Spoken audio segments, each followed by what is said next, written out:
Welcome, everyone. Thank you so much for being here to our podcast, The Future of B2B Digital Marketing. In today's episode, we will talk about a challenge that many are facing in B2B marketing, which is nurturing and funnel visibility. So, in simple terms, nurturing is about building a relationship with your potential customers at every stage of the funnel. And funnel visibility refers to having a clear understanding of each stage of your customer's journey. We will discuss actually if there are those stages. We have three guests today. Each of you are facing challenges in these areas. So our discussion aims to provide you and our listeners with actionable insights to overcome these hurdles. So let's kick off with a quick round of introductions. Tejal, would you like to start? Yes, absolutely. Hi, I'm Tejal. I work as a growth marketing manager for MHR, a HR and payroll software company. My biggest challenge, I would say, is finding quality leads. I think in growth marketing, that's always the biggest issue. Brilliant. Thank you. Ali? Hi, so I'm Ali, marketing manager at Geeks. Currently, I have over 13 years of experience in almost all fields of marketing, so I usually consider myself as a marketing generalist. It's not a good thing, to be honest, because you go broad, but anyway, that it has its own pros. So currently, our challenge is also we are in the verge of um, bringing automation to almost all of our processes in marketing, uh, and nurturing is one of the main issues or problems that we have, that we are trying to basically, with using advanced tools, we are trying to automate those and then have a better visibility. But we have just started, so that's something we have some challenges in the road. Brilliant. Cory? Hi, everyone. I'm Cory. I'm a growth marketing manager at Synthesia, and I also write a newsletter, Unsolicited Marketing Advice. I suppose our main challenge at the moment is Synthesia, and I share some of your sort of concerns about being too broad in many ways. This is my sort of first niche role, I would say, when it comes to marketing, in the sense that I'm concentrating mostly on email marketing as a channel, right? And one of the issues we have with Nurture at the moment, well, there's actually two issues. One is we get a lot of general buzzy interest because, we're an AI company. And so there's one issue in the sense, like, who do we actually reach out to? Who is most likely to convert? We're always thinking, is our ICP quite correct? And I suppose the second big issue we're sort of facing is when to do the soft nurture and when to do the hard nurture.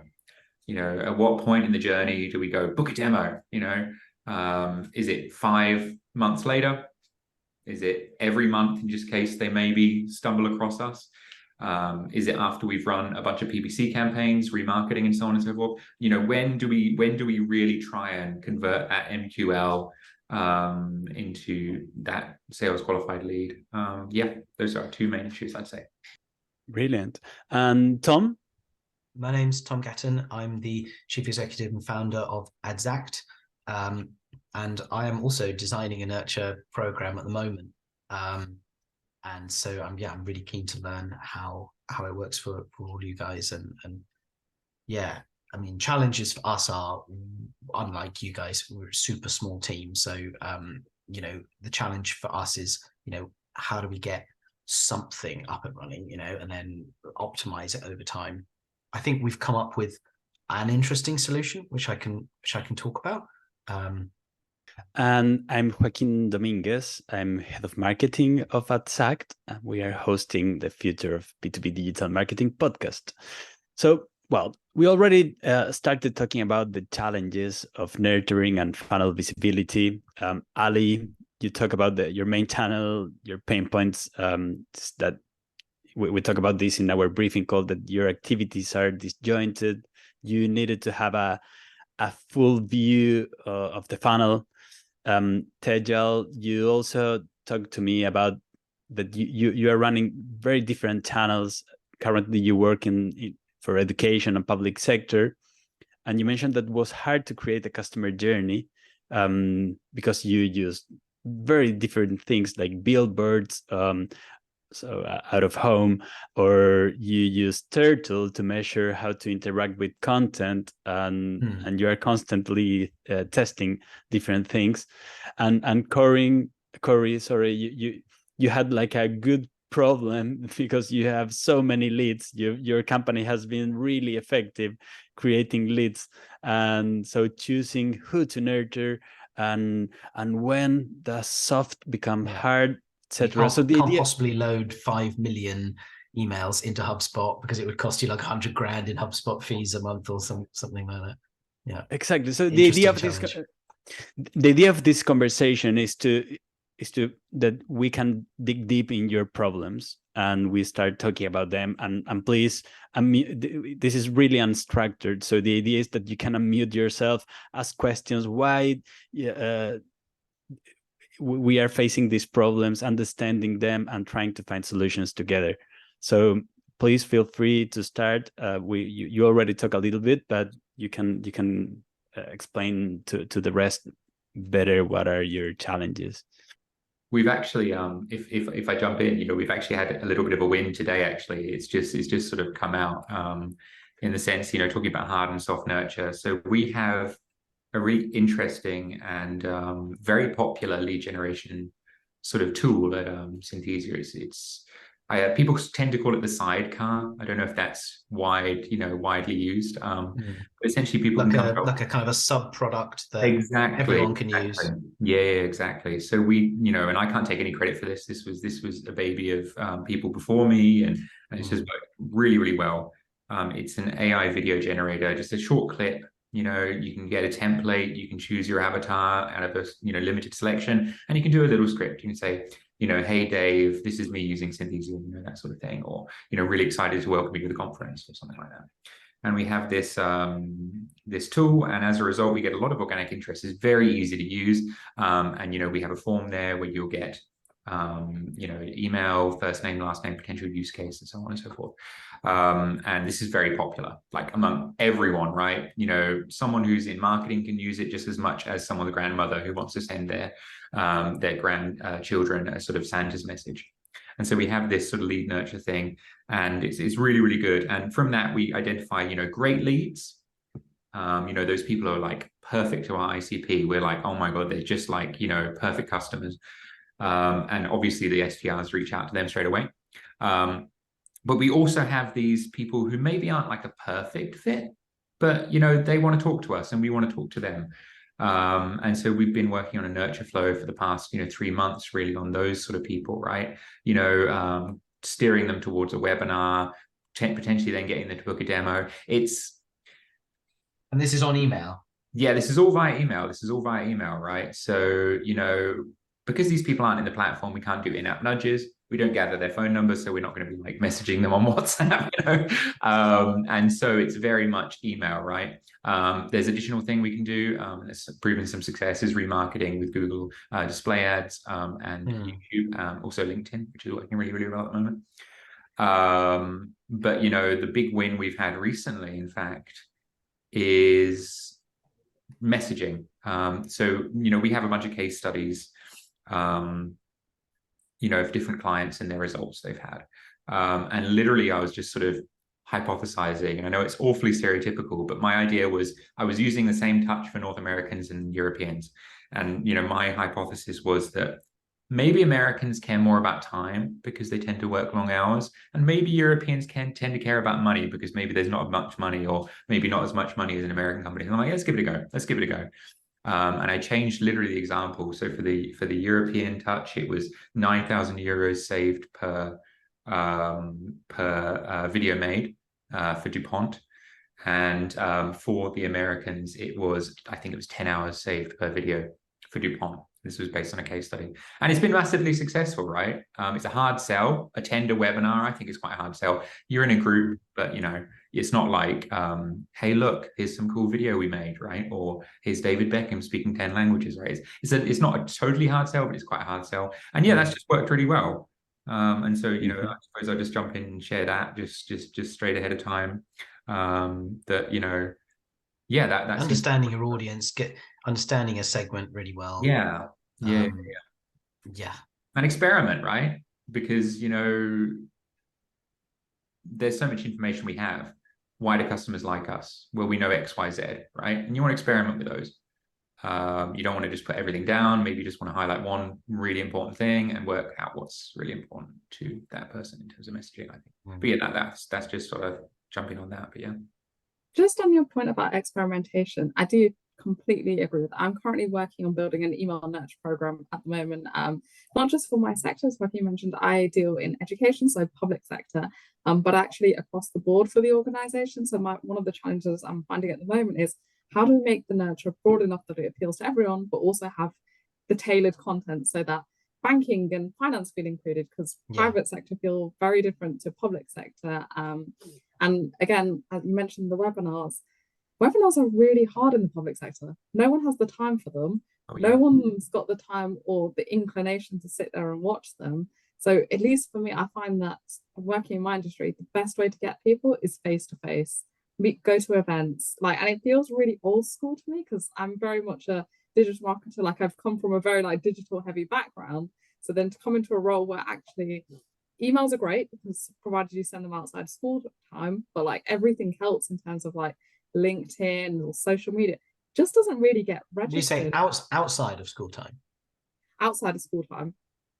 If you want to send an email to a teacher or to someone working in a school or in a university, I see. Of course.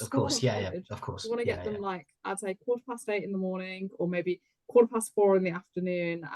Because if you send it between 9 and 3, we had really bad open rate and response time. When we sent an email at 8:15, I think we had something like a 70% click-through rate, which was mad. I mean, it was a small section, it wasn't a massive segment. We sent it to about 120 people. But we definitely have found that testing times and knowing that about your audience, what time are they going to be online at? What time are they going to be active? When do they look at their emails? When are they going to have a browse through it? Is really important because it's really different. I work in a team of 5 people. So there are 5 of us, 5 growth marketers. And for my colleague in banking, he finds that he gets the best response if you send them after 6. Send the emails after 6, once the back, in the evening, once everyone's logged off. So I think knowing that kind of data about your audience, although it's not trackable, really helps to kind of test and work out where you best sit. So when it comes down to experimentation, I'm all for it. I'm constantly throwing ideas at the wall and seeing which one sticks.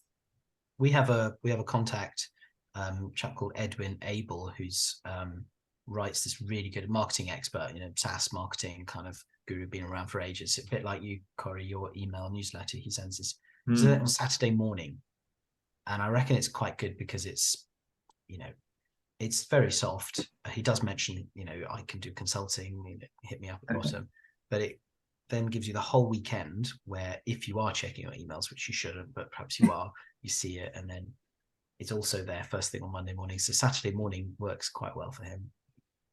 Yeah, but that's because it's exactly, and it's to your he sends it mostly to your work email, so you usually don't receive many emails on Saturday. So it has quite a lot of time in your eyeballs. Exactly. So yeah, you definitely click that notification. Yeah, that's great. Well, experimenting is definitely something really interesting. What about you, Ali?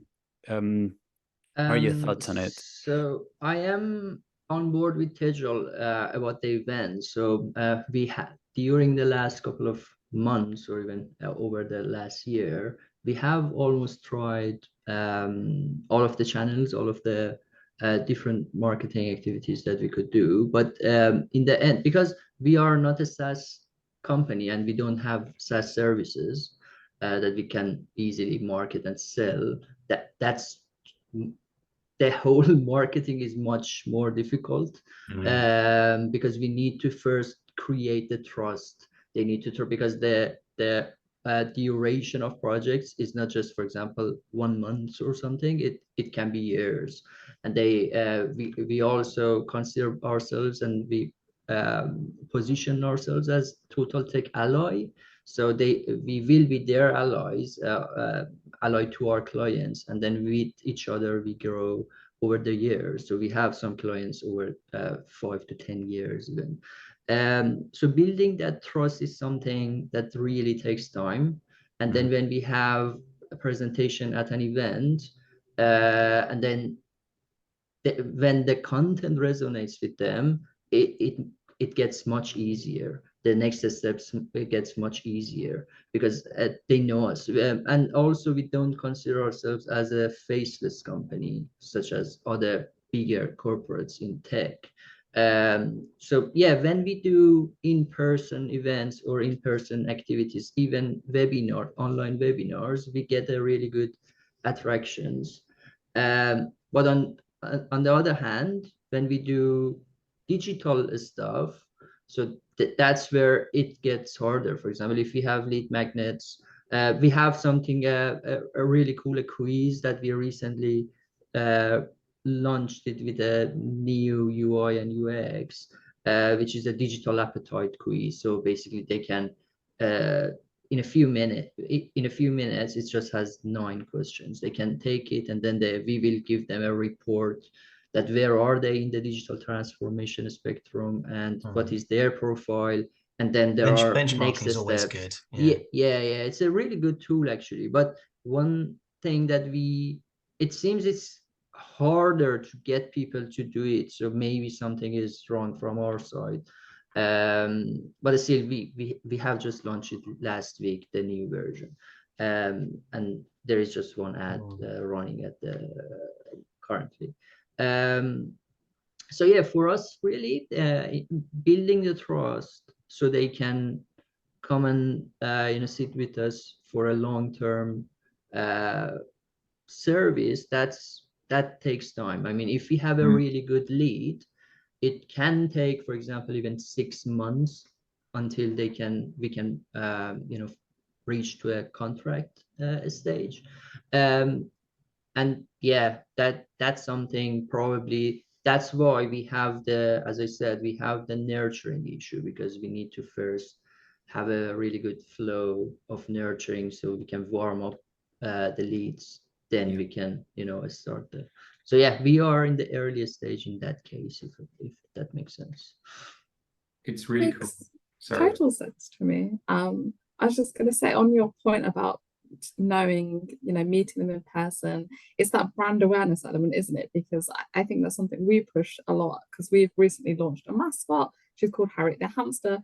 It helps us stand out against other HR and payroll companies, because they're very kind of staid and corporate. So I think when you're attending events and stuff like that, building that brand awareness is what's going to help you in the long run, and it's something I feel like B2B doesn't do as much. Lots of it is B2C or like D2C, but not so much in the B2B space. And I think it's what really does help you to kind of like make a bit of an impact and stand out. I think you can really totally shortcut. See your point about building the trust. Yeah, I think you can really shortcut some trust, familiarity, recognition with a character. Even if it doesn't have to be a hamster, it could be like your CEO, it could be, I don't know, like loads of companies use their CMO as a real, like, a character. They're on podcasts. Or a partnership, or partnerships as well. If you have, but that's tricky, right? Because you really need to connect with the company that you want to be a partner with. Otherwise, it's really easy to notice that you are trying to leverage on their success, but you are not connected. So it needs to be a high bond between those, between both brands. I'm curious about webinars, because you mentioned your experience with webinars, Ali. What about you, Tejal and Cory? How is your experience with webinars? We can tell our experience then with Tom. I mean, I suppose I'd sort of say that, I was in a very similar situation to Tejal. Literally my first sort of marketing gig, right?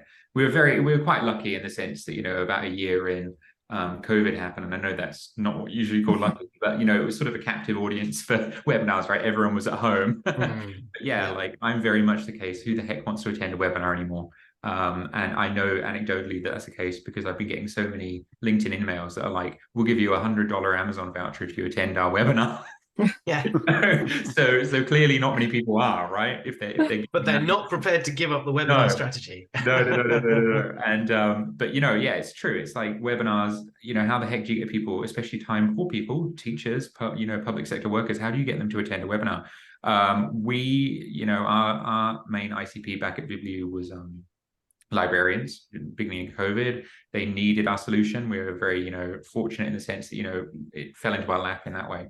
One of the things we found really powerful was not necessarily partnerships, and it's interesting you bring up partnerships, Joaquin. Not necessarily partnerships with companies, but partnerships with NGOs in the space. So we partnered with a big sort of framework e-textbook provider called JISC.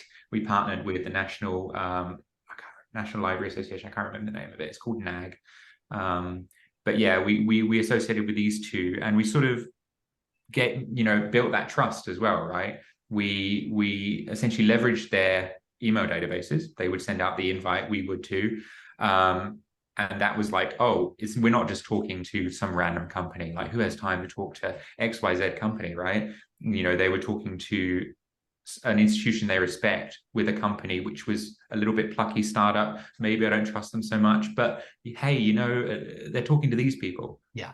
And actually that sort of, institutionalized us as sort of one of the two main sort of B2B e-textbook providers to the library and university library space in the UK at that sort of crucial time. And so, yeah, you're totally right? Like partnerships, trust, Ali, is really, really important. I was just really curious, Tejal, if you've explored, doing partnerships. Have you sort of done joint webinars, and have you had much success in that, or is it the same? We tend to find we get good success if we invite a happy customer success, and they basically host it and we support in hosting it. Cool. So like, for example, when we've had a couple of like the universities in to come and talk about their experience with us, their experience with our product, that generally goes down quite well, because I think it's that kind of customer advocacy, right? You buy from someone who's like you, who you can relate to. But when we're doing the webinars on our own, not so great response. And I do think, as you mentioned, like in the pandemic, everyone was glued to their screens, so webinars were the only way forward. But I definitely think now people are moving away from that, because it's not just, they don't just want to learn something, they want to learn something and have the experience of it. And I think we're kind of looking at doing kind of more experiential kind of events where we invite people down to like Ruddington Hall, which is our like nice like family owned hall, and kind of get them talking. I think it's just a more relatable atmosphere. Like you say, I don't want to sit through another webinar. I don't think I'd want to watch one for a long time. But if someone said to me, do you want to go to this conference or to this MarTech event? Yeah, sign me up. I'd love to. Yeah. In our experience with webinars, I think it depends how you measure the success of the webinar. If you measure the success of the webinar of attendees to the actual webinar, probably we are doing really bad because no one shows up to the webinars. However, I think, and I talk about this also as a user or people who attend to webinars, is that when I clicked attending to a webinar, I want to be part of a community or something that gives me access to future knowledge or future content that won't be available unless that you click there. And many times, I think that's a good practice, a good thing to do is to send that or give that specific content to the people, even if they didn't attend, right? So and the other thing is that gives you the perfect excuse to talk to the people who didn't attend. Here is the recording. So what the webinars give. So I registered for a webinar. I didn't go this morning. It was but what it does give you is a time pressure. It's pretty much the only thing it gives you, right? But it does give you some. It's happening on Wednesday, so you've got to register, and then if they don't turn up, it doesn't matter necessarily, but you know that you can then go back to them and say, here's the summary, here's another one, whatever. Gives you a perfect excuse to nurture them, You got to get that, Thomas. You got to get that Amazon voucher. You got to that because they don't give Or the it to you. delivery. Unless you attend. Yeah. Well, I think they're missing a trick then. 50 quid if you register and don't attend. No, but I do agree with you. They are a really good tool in that sense because it's not necessarily, we don't measure it by who opens it or who comes along.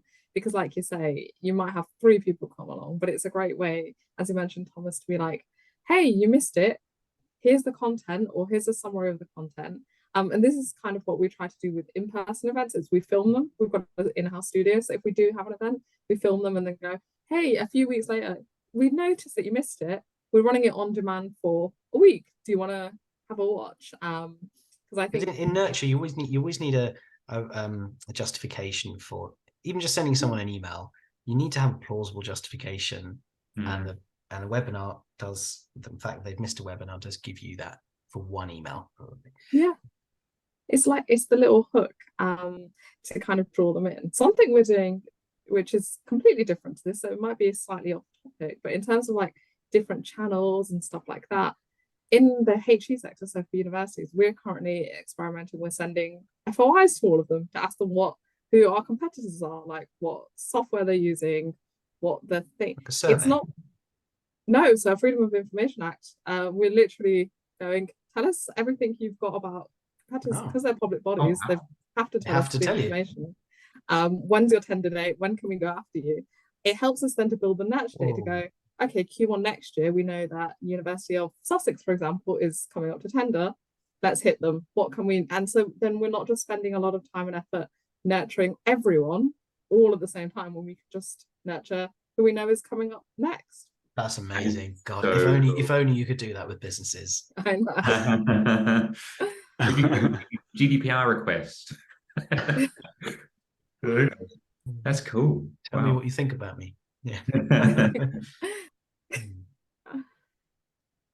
Yeah, well, let's move on and continue with the importance of segmentation in nurturing. Well, you Cory, you already discussed about this. Like you have millions of leads on your CRM. You can't nurture them all.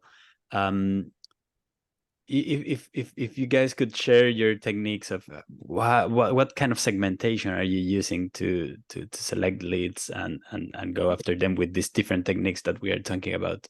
Yeah, absolutely. So our ICP, I'd say leads are segmented quite strongly by use case, right? So what do they want to use, or what do they think they want to use the platform for? And it's never 100%, accurate. So for example, we'll get a lead with, saying, oh, I'm in marketing. I want to use it for marketing. And what does that mean? Maybe it doesn't mean what we think marketing means. Maybe they're the person who's looking after the website. Maybe they're in a sort of organization which doesn't really know what marketing is, and they're frustrated and they're making internal training materials. You never know.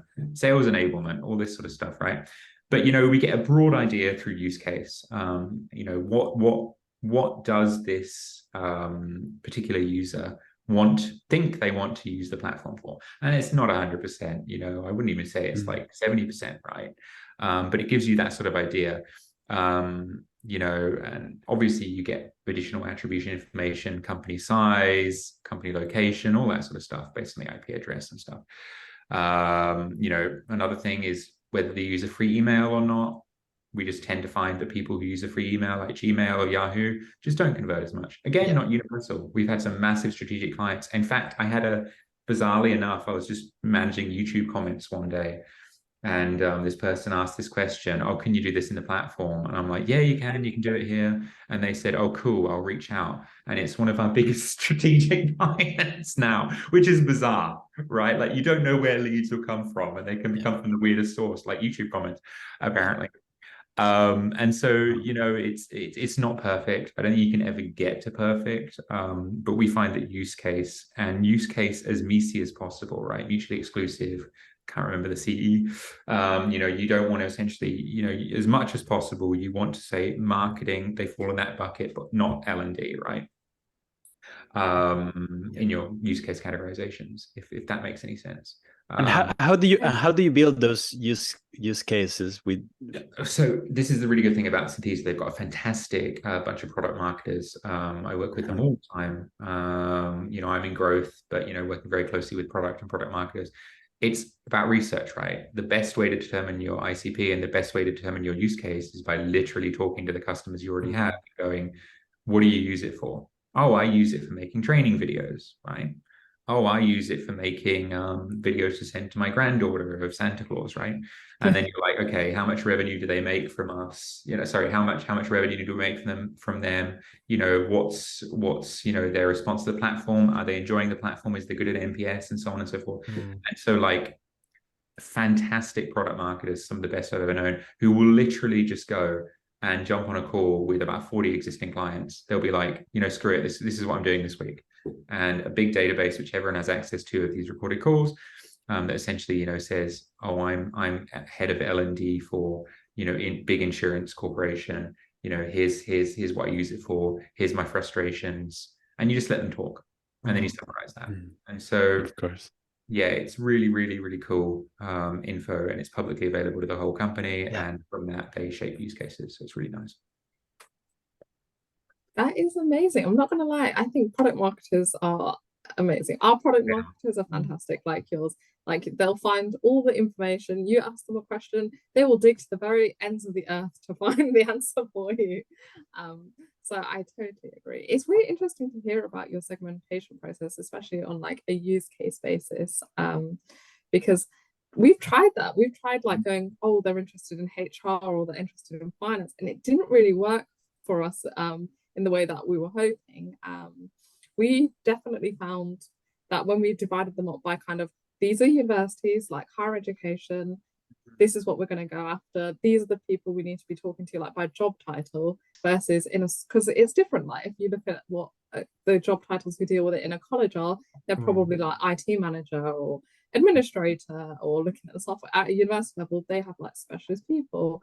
They've probably got a HR or a new business kind of person, and they'll kind of deal with it. So it's really interesting to hear you say that worked for you, because that's something we really wanted. Also, your thing about Gmail, totally agree. Anyone who signs up for Gmail, you literally never get anything from them. If they put their work email address in, you're golden. If they put anything else in, no.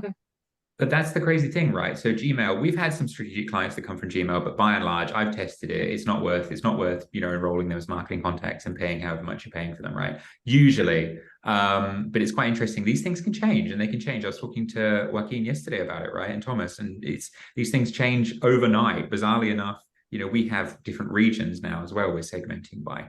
And traditionally, SDRs, we would forward them strategic and enterprise companies from India, right?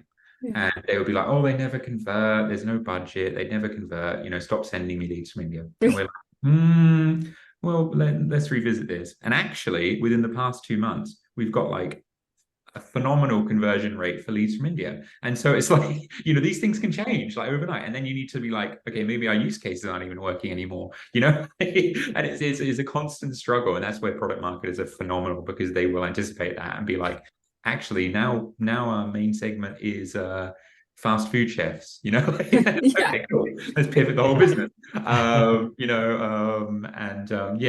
So yeah, you're right. Like Gmail just generally doesn't work, but never say never. No, I mean, you make this, it's a very good point that leads come from the strangest places. Our best lead thus far that we've had this year is we're in the process of signing a big major university. I can't say specifically which one because we're not fully there, but a massive Russell Group university. And this came from a very informal chat on a train with one of the sales guys who just happened to be sat next to him.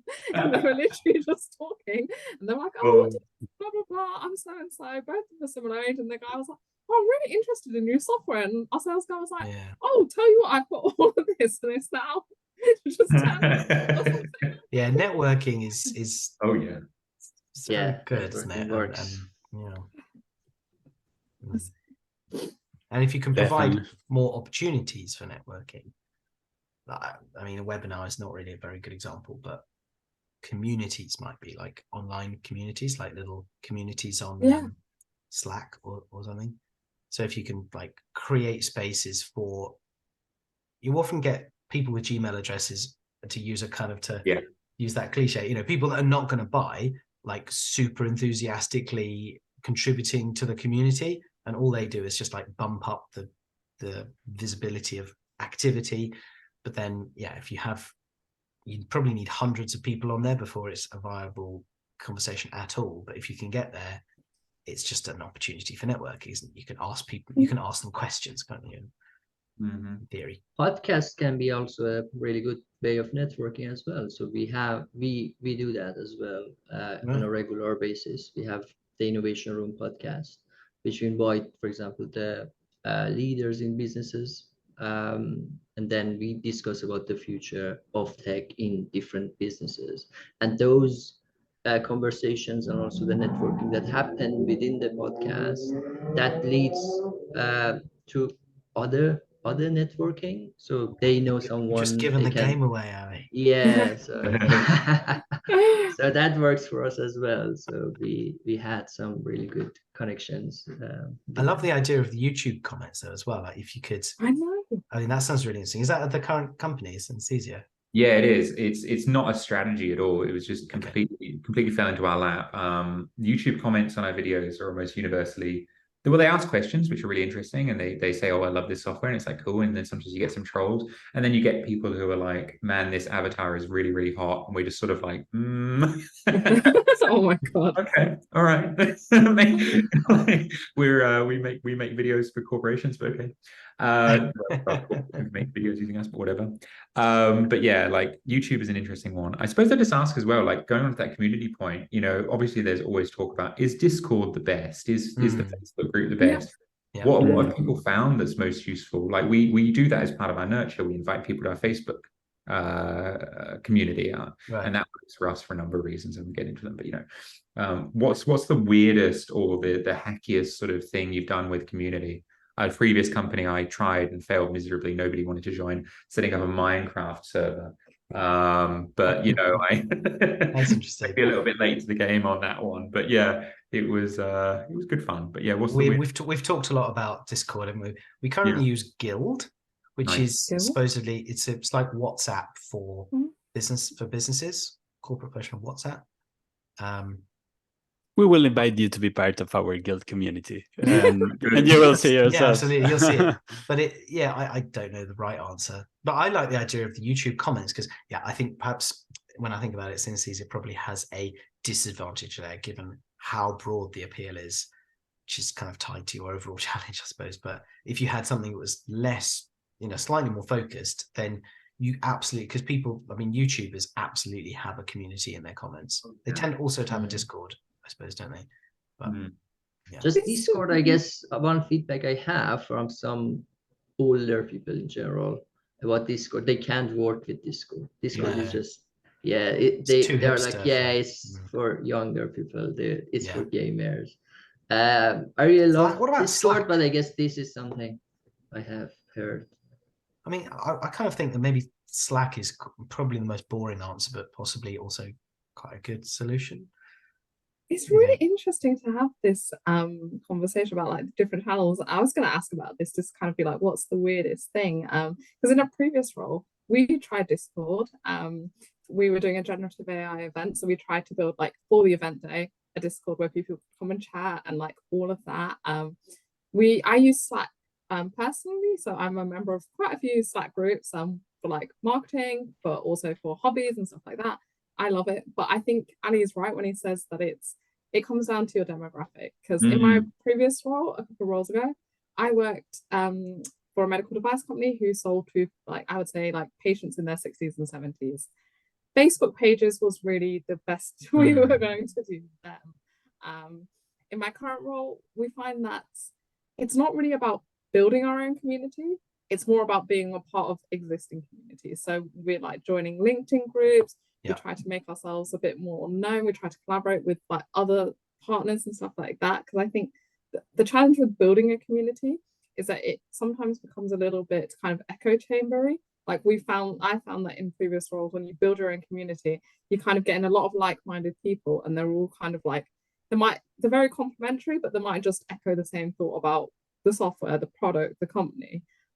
Whereas I think if you go out and do your fact finding kind of in different communities, you can just lurk. So I've done this, I still do this, lurk in LinkedIn communities, lurk in like Facebook groups, just to kind of see what the trends are and then maybe comment. Because then I think it also helps with that feeling of people trusting you if you're part of their community rather than trying to shepherd everyone into yours. Yeah, and you need to realistically, Ashley from Guilds, the founder of Guilds, was talking to us the other day about this, and he was straightforward about it takes 300 people because 10% of the people create 90% of the content or something like this, and so you need probably 20 people who are actually posting regularly, and so therefore you need 200-300 people to get 10% of those to actually form a community. And that is hard because you'll have a long period of time where you won't have very many people unless you can shift a large number of people from one community to another, like YouTube to Discord, really quickly. Otherwise it's tough. But is it worth? I have one question. Is it worth it based on your previous experiences? Is it worth it to focus a lot on creating a community, which we all know that is really hard to maintain the community? Not just creating the community, even well, in theory, the maintenance should be is easy. But in theory, once you pass that critical mass, that's the promise of it, I think, is that once you actually get your prospects talking to each other about, then it kind of takes on a life of its own, and maintenance shouldn't be. It's just getting it to that point is hard. I think it depends on demographic. I think if, for example, when I went to the medical device company, the patients really loved the Facebook group we had. They loved the page. They wanted to come along to the events. They really wanted that social. I guess because they were elderly, they were retired, they had a lot of time on their hands. They really enjoyed the social aspect of it. Mm-hmm. I think it is worth trying if you think you've got a niche pocket of people who are all similar interests or have a similar demographic and think they might be able to talk about something. I think where I am now, it's easier for us to go ahead to be like to a teachers summit or a conference and just be a part of that conversation than to say, let's get all of the teachers around a table together. Even with segmentation, it's a massive feat. So I think it really depends on what you're looking, and also what do you want out of the community? Is it just for brand awareness? Because we do a lot of stuff just for brand awareness. So we have a podcast, but it's not really a serious podcast. It's very much a light-hearted chat between a couple of colleagues about workplace icks, about going on holiday. Like, it's not really a let's talk about marketing or let's talk about the product. It's literally just for fun. So I think it's always important to think about what do you want out of it as well. It's like whether, because sometimes I think we do things as a TikTok exercise in marketing. Like, we need to do X, Y, and Z. Like when my previous boss told me we needed a TikTok because we had all of the other social channels, but like we need a TikTok, and I was like, I don't think TikTok's going to work. They're elderly patients. Instagram didn't really perform very well, but you want to do a TikTok too. But she was adamant, so we did one, and it failed. So,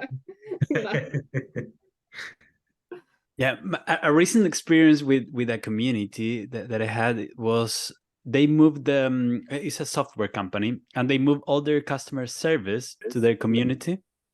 So every time you need to ask something about the product, you, instead of going and talking with a bot or going or sending an email, you go to the community. You get responses really quickly from the community or from the product team, and that and if you are an intense user of that product, you usually have problems or queries or whatever. So you need to go to the community. You go to the tab, to the help tab. You write your questions, etc. You get answers, but keeps you going to the same place, right? And sometimes you check the other channels and what's going on. Oh yeah, actually I did that yesterday. So I enrolled in a webinar because I saw it in the community. And the other thing is the product team. This is also related with what you were mentioning before, Cory. It's so important that being in touch with your audience, right? And many times the product team from this software, they are talking to me, hey, could we have a 15-minute talk about this? You posted this about this query. We would love to understand better your. And so for a product marketing team, that would be like heaven. That's heaven, exactly. It's heaven. Yeah. And for a user also is great. Well, you can collaborate with the product. It's great to as a user to see that the product is improving thanks to your work. The nice thing about it from a nurture perspective is I think nurture works really well when there's mess.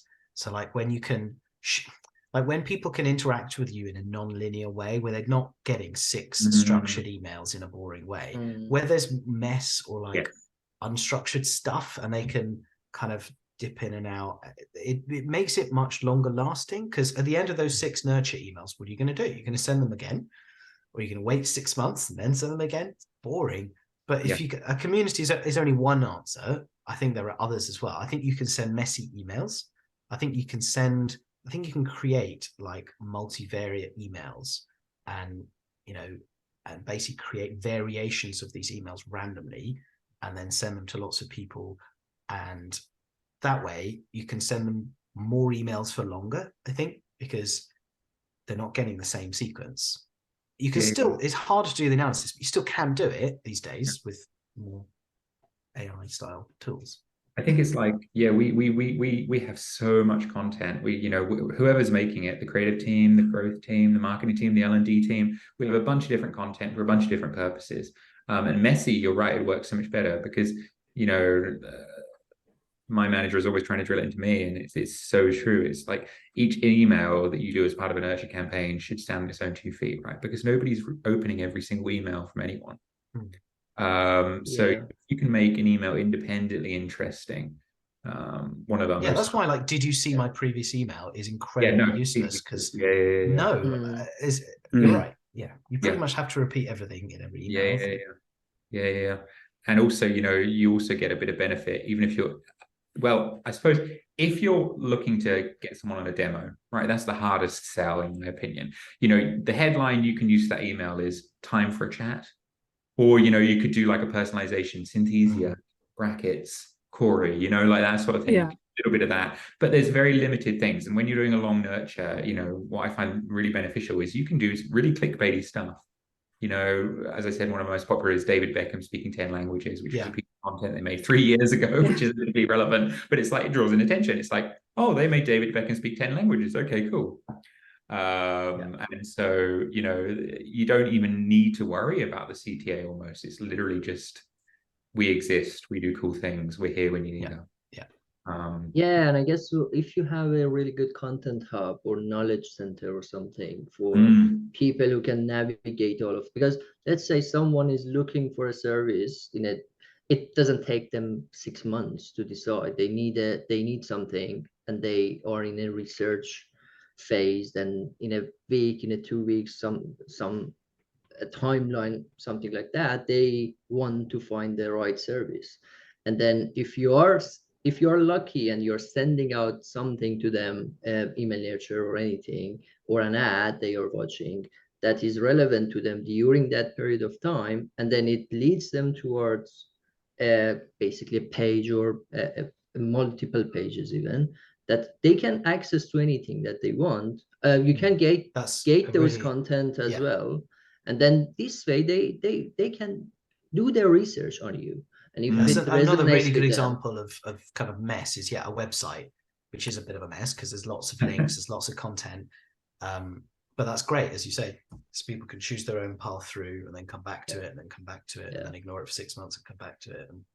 And then you can track as well, if you have the right tool, you can track that if they are doing those stuff, if they are using your content, and if they are, then okay, this person probably is in the right phase, so we need to take care of it.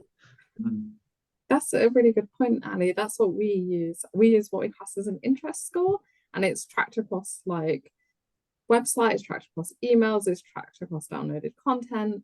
And it's like you say, it's not so that they get the same kind of structured, or like Thomas said, the same structure. It's so that they get something that's relevant to them. So if they show interest in finance, they'll get something finance related. If a couple of weeks later they click a few more times on the website and actually look at HR, they'll get HR related. I think it's a lot more fun, right? Like marketing for me is fun because you get to try lots of different things. You get to try a lot of different channels, and it's kind of throwing everything and going, how do we make a customer journey that's using for them? Using a large language model or GPT-4 or something like this, you absolutely can interpret that information. So feed in information about what articles they've read on your website, what emails they've opened or whatever, and then ask it to recommend some other stuff. Really low friction. You don't have, because in a traditional method of a marketing automation platform, that would be really quite hard to hard code all the conditionality and the flows and whatever. But I don't think you have to do that anymore. You can just feed the information into GPT-4 and say, this person has read all this stuff, and this is today's date. You always have to tell it the today's date, so it knows how recently it's all this stuff. And then you can, here's all the resources that we could send them. What do you recommend? Yeah, and this is my tone of voice. Please write it like me and not like a bot. Yeah. Yeah, definitely. Well, which are other technology tools, guys, if apart from the classics that, I don't know, Marketo, HubSpot, are you using something in, I don't know, in the last month that you could recognize, well, yes, this is something new, something cool that I'm trying? Do you have any kind of examples? I don't have an example for this, for my current job or within the last month, but I can say that in my previous job when I worked in events, we used Reddit. We did promoted ads on Reddit. We got into some of the subreddits and started talking about our events, specifically for it's the generative AI one we did, because obviously people who are interested in AI are probably going to be interested in a wide range of technology. And we did an AMA and it went down really well. Like people were really interested to hear our chief research officer talk about kind of what generative AI is, what it means for events, what it means for companies. So, and that was a really cool thing. I almost sort of miss that element of trying brand new technology, because I think in my current role there's not as much scope to do so. But I enjoy all of that kind of what channels, and also keeping an eye on upcoming channels. So obviously, TikTok isn't what I class as upcoming anymore, but you've also got Threads. Is Threads ever going to take off? I'm sitting here waiting for the kind of interest to go, is it going to be a thing? Is it not going to be a thing? Which is part of being a marketer. You just sit and watch and go, what's the latest trend? And how can we jump on it? I guess Tom had a very good point on using GPT-4, because we are also using it a lot on our projects. And we are building a new tool as a lead magnet, using GPT-4 with prompt engineering to create the content based on the entries that the user provide. So it's really cool. I mean, GPT-4 and these generative AIs in general, you can do a lot of good things with it. I mean, for content creation, they are really good. And I'm talking about the automation of creating contents, and you don't need to, give it a prompt. It can generate the prompt also itself. It's really cool. Yeah, you still need to do the hard thing of meeting someone and taking notes and giving a good input. But of course, you can automate a lot of things with large language models. I came across Tome. I thought that was quite good. TOME. I think it's .app or something. Tome.app. That was good. So it was probably the closest I've come to being able to copy and paste in a document and for it to output a web page, or copy and paste in a document, ask it to output a deck. And it's that's kind cool. of not terrible. Yeah. It's okay. Have you used Cloud? Claude, I have used Claude. Yeah, Cloud is also really good, because you can attach a file, and then it doesn't have the limit. You can attach a PDF, Word, anything, and then you can ask for abstract or something. It's really cool. You can copy and paste in The Great Gatsby, famously, the entire novel, because it has such a long prompt input. There's also WordTune, summarizes things and helps you to generate. So if I've used that in the past, where you can put in some information and it'll either summarize it for you, which is really handy if you've got a massive brochure to read and you don't have the time to read it. And it can also help you write stuff if you want. I don't think it's as good as ChatGPT in terms of writing content. It's a bit more refined. I don't think it's got the quite same skills to pick up on your tone. But I've also used Canva for social media posts, and I think Canva works better for social media posts than ChatGPT, because it really nails kind of your captions and stuff like that. Yeah. Interesting. I've never heard of using Canva for social media posts. Do you mean writing the text for you? Yes, they've got based on AI function where they'll write the text for you. Very cool. Yeah, cool. Yeah. Well, Thank you so much. I think we've coming to an end. It's been a great conversation. Thank you so much for your time. I think what we can get from this, and I think it was pretty obvious at the beginning of the conversation, is that understanding your audience is how you best can nurture them. And you've given us great techniques and best practices that you've been implementing in your jobs. So thank you so much for your time, and we will be in touch soon.